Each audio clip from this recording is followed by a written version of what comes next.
এইগুলো দেশের দেশ বিরোধী এলে আপনার তৎপরতা রুখে দিতে হবে। সম্মানিত শ্রোতাবৃন্দ, আমরা দেখেছি বিগত 15-16 বছর আমাদের সরকারকে দেখেছি তার পার্শ্ববর্তী রাষ্ট্রের সামনে একদম দুর্বল ভিজা বেড়ান, আর নিজেদের নাগরিকদের উপর যত নির্যাতন, আর তখন খুব তার শক্তিশালী ছিল।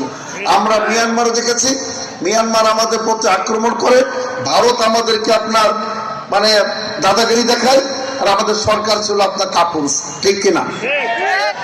আমরা একটি শক্তিশালী বাংলাদেশ দেখতে চাই। আলহামদুলিল্লাহ, আমরা রাজনীতি করি না, কিন্তু কিছু কথা আমরা বলতে বাধ্য হই। তিনবারের প্রধানমন্ত্রী বেগম খালেদা জিয়া কি দোষ করেছিলেন? মিথ্যা অপবাদ দিয়ে তাকে সামান্য 2 কোটি টাকার আত্মসাতের অভিযোগে, মিথ্যা অভিযোগে এই বৃদ্ধ বয়সে কিভাবে তাকে জেলের মধ্যে সীমাহীন নির্যাতন করেছে। সুতরাং আমার এগুলার প্রতিবাদ জানেন।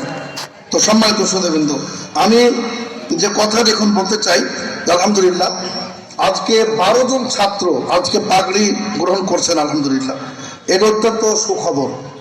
এবং আপনারা শুনে অবাক হবেন, সমগ্র বাংলাদেশে প্রায় 30 লক্ষ কোরআনের হাফেজ রয়েছে। আলহামদুলিল্লাহ, এখান থেকে 12 জন ছাত্র যোগ দিল।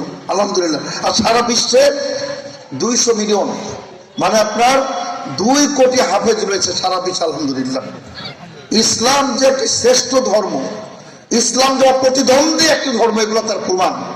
আপনি দেখুন সারা বিশ্বে, সমগ্র বিশ্বে অন্য কোন ধর্মগ্রন্থের একজন হাফেজ নেই। সুবহানাল্লাহ, গীতা, রামায়ণ, মহাভারত, ত্রিপিটক গ্রন্থ সাহেব, এই যে আরো বিভিন্ন ধর্ম, বাইবেল, তাওরাত, ইনজিল, জাবুর, ওল্ড টেস্টামেন্ট, নিউ টেস্টামেন্টের একজন হাফেজ সারা বিশ্বে আপনি দেখাতে পারবেন না, চ্যালেঞ্জ দিলাম।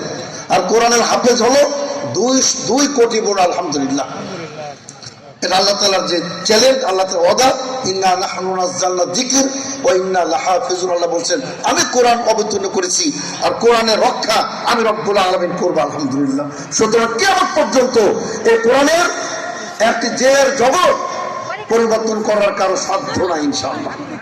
তো এগুলো সব প্রমাণ করে ইসলাম শ্রেষ্ঠ ধর্ম। সম্মানিত শ্রোতাবৃন্দ, আমি আপনাদের সম্মুখে একটা আয়াতে কারিমা পেশ করেছি, যেটা আল্লাহ তাআলা সূরা আল ইমরানের 32 আয়াতে আল্লাহ রাব্বুল আলামিন বলছেন, কুল আতিউল্লাহ ওয়ার রাসূল ফাইন তাওয়াল্লাউ ফাইন্নাল্লাহা লা ইউহিব্বুল কাফিরিন। আল্লাহ রাব্বুল আলামিন বলছেন যে তোমরা হে রাসূল বলে দিন, আপনি ঘোষণা দিয়ে দিন হে রাসূল সাল্লাল্লাহু আলাইহি ওয়াসাল্লাম, তো তোমরা প্রত্যেকে আল্লাহর এবং রাসূলের আনুগত্য করো, ইতাআত করো। আল্লাহর আদেশ আর বিশ্বনবীর আদেশ মান্য করতেই হবে, ইত্তেবা করতে হবে, আনুগত্য করতে হবে।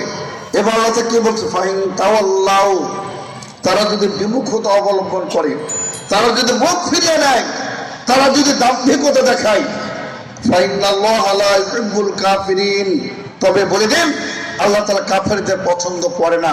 সুতরাং আল্লাহ ও রাসূলের আনুগত্য